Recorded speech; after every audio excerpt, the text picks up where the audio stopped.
जय माता दी। पाठ पूजन चैनल में आज हम माँ स्कंद माता की कथा सुनेंगे। स्कंद माता माँ दुर्गा का 5वां स्वरूप है। शारदीय नवरात्रि का 5वां दिन माँ स्कंद माता को समर्पित होता है। इस दिन स्कंद माता की आराधना की जाती है। मान्यता है कि स्कंद माता की विधि विधान से पूजा करने से संतान सुख की प्राप्ति होती है और यह भी कहा जाता है कि स्कंद माता कार्तिक स्वामी की माता है। नवरात्रि के 5वें दिन स्कंद माता की पूजा पूरे विधि विधान के साथ की जानी चाहिए। माता का वाहन सिंह है। स्कंद कुमार कार्तिकेय की माता के कारण इनका नाम स्कंद माता पड़ा। इसकी गोद में स्कंद बाल स्वरूप में विराजित है। देवी स्कंद माता की 4 भुजाएं हैं। अपनी दाईं ओर की भुजा से देवी स्कंद को गोद में पकड़े हुए हैं और नीचे भुजा में कमल का फूल है। बाईं और ऊपर की भुजा से वरद मुद्रा में है और नीचे भुजा में भी कमल का फूल है। माँ स्कंद माता की कथा। पौराणिक कथा के अनुसार तारकासुर नाम का एक राक्षस था जिसने भगवान ब्रह्मा जी को प्रसन्न करने के लिए कठोर तपस्या की थी। उसकी तपस्या से प्रसन्न होकर ब्रह्मा जी ने उसे वरदान मांगने को कहा। तारकासुर ने ब्रह्मा जी से अमर होने का वरदान मांगा, लेकिन ब्रह्मा जी ने तारकासुर को समझाया कि जिस किसी ने भी जन्म लिया है उसकी मृत्यु भी होगी, यही प्रकृति का नियम है।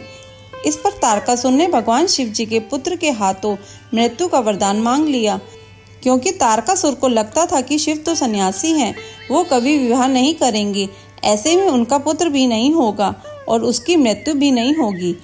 ब्रह्मा जी ने तारकासुर को यह वरदान दे दिया।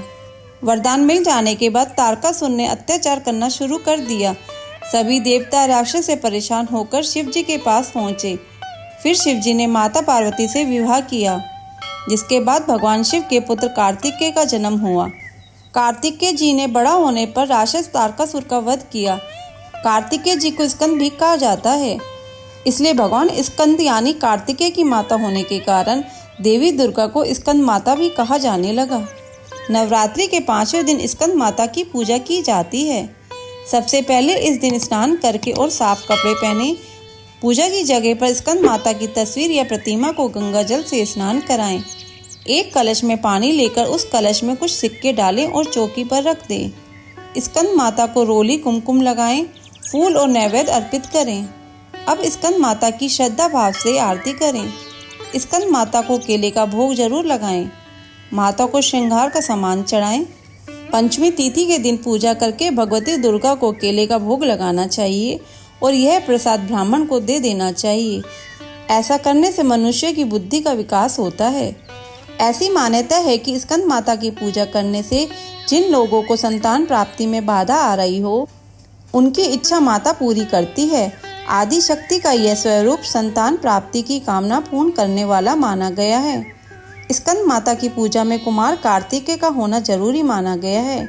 माँ की कृपा से बुद्धि का विकास होता है और ज्ञान का आशीर्वाद प्राप्त होता है। पारिवारिक शांति भी बनी रहती है। जय माता दी। अगर आपको ये कथा सुननी अच्छी लगी हो तो इसे लाइक करके शेयर करें। चैनल पे नए हो तो सब्सक्राइब करें।